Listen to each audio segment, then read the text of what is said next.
Hi all, so recently I started developing a game and wanted to share my progress, so welcome to my first devlog. First of all, a bit of what I'm trying to develop for some context. I'm aiming at creating a game where you could explore planets as a robot character. You could build certain structures in these planets as well as explore existing ones such as buildings, roads, caves, etc. This game is inspired by games like Astroneer and No Man's Sky, however I'm aiming at something with more action, some more active enemies to fight with and less restrained interplanetary movement. The key for development of this game will be procedural generation, as I want to have a lot of planets you can explore and play in. The number of planets will probably not be unlimited, as in my opinion seeking to generate unlimited planets make them boring and less unique. However, I'm hoping to get at least 20 or 30 planets done. So let's get to it.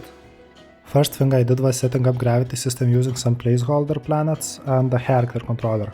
As I did that before, it didn't take that much time to get those working. Next I worked with some UIs, however these are far from being finished, so let's leave this topic for another devlog.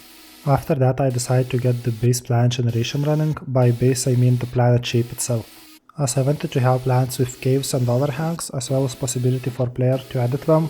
The obvious choice was to use 3D noise with Martian cubes to generate the actual mesh. I probably could have spent a few months trying to implement these, but as I have hopes to actually finish this game someday, I decided to not reinvent the wheel and just download Sebastian Lake's implementation, which he presented this video.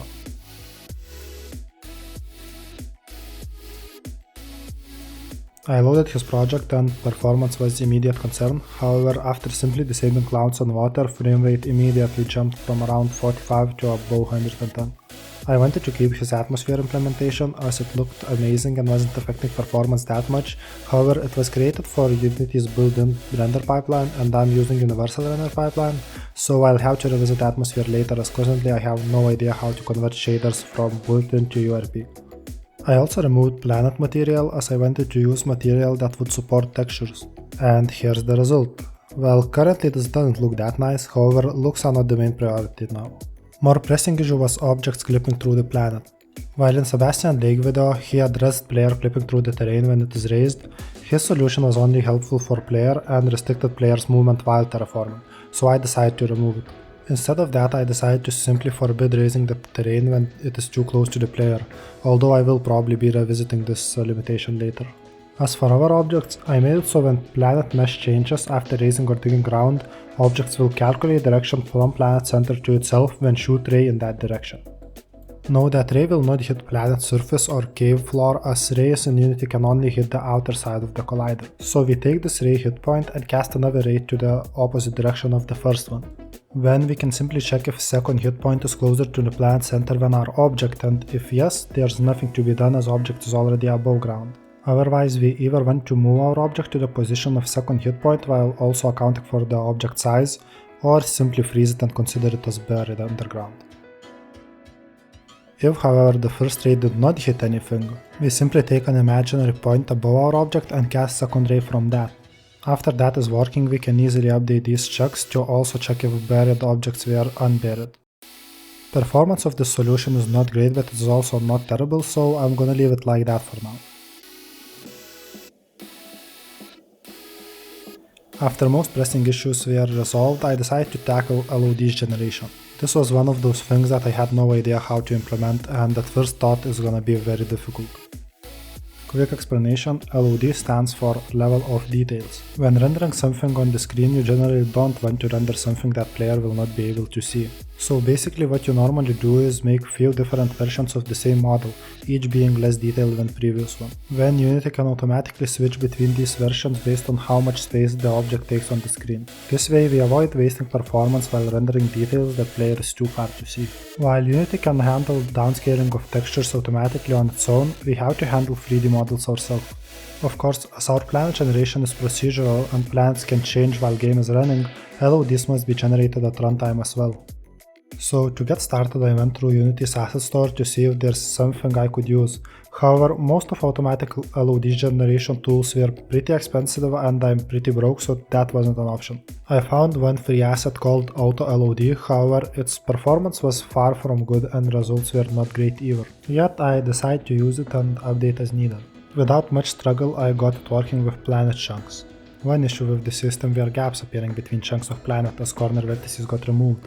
This issue gets more and more apparent with lower resolution meshes. At first I thought I'm gonna have to write some very complex stuff to solve this issue. However, this tool was using Mesh Decimator DLL to generate less detailed meshes. DLL is precompiled file, meaning I cannot edit it. Luckily, quick duck search led me to Matthias Edlund GitHub page. Seems he is the original author of this DLL. However, Mesh Decimator had the following description. This repository has been archived in favor of Unity Mesh Simplifier. That immediately got my attention and I checked out the mentioned Unity Mesh Simplifier repository. Turned out it was a much better version of Mesh Decimator, also it supported mesh simplification without removing the edge vertices. That means just by replacing Mesh Decimator with Unity Mesh Simplifier and playing with some settings, I was able to get the results I wanted. After that was done, I had working LOD generation for planet chunks. Yet as LOD generation had to run in real time after player edits the planet, I needed to optimize it quite a bit. So I removed almost all code from the AutoLOD package and at the end basically all the original logo was left. While this performed pretty well, it was still too slow. Being realistic, I understood that probably I will not be able to optimize it to real-time performance. So I created a background job runner system that could run methods on background thread. Using this allowed LOD generation to be performed in background, meaning main thread could continue to make sure game is running smoothly. Unfortunately, Unity's API cannot be called from non-main threads, so I was only able to move code that does not use Unity's API to the background thread. This, however, was enough to remove any stuttering and have smooth LOD generation. Now LODs are generated half a second after planet chunk was edited.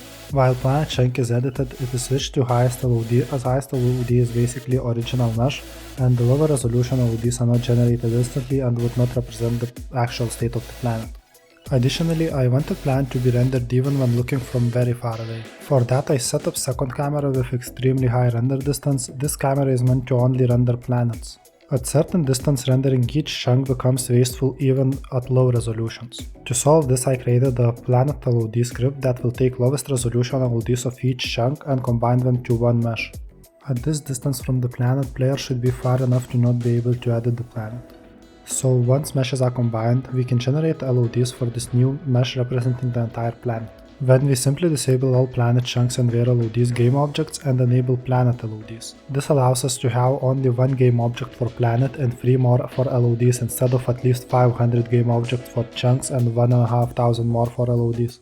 Additionally, we can simplify mesh much more than we could with separate chunks while trying to keep edges unaffected to avoid gaps. Also, as I wanted planet to be rendered even if it is really far away, I made it so lowest LOD of planet would be a simple static mesh, as Mesh Simplifier was not able to simplify planets that much. Currently this looks quite hideous, however I will invest some more time to create a bit nicer mesh for lowest LODs later. For now, I think that is it for this devlog. If you enjoyed it, please consider subscribing. I will try to release a new devlog every couple of weeks if I'll manage to get enough done. Currently, I already have quite a bit more done, I just didn't want to make this video too long. So in the next devlog I will be tackling planet material and removal of floating islands. So see ya!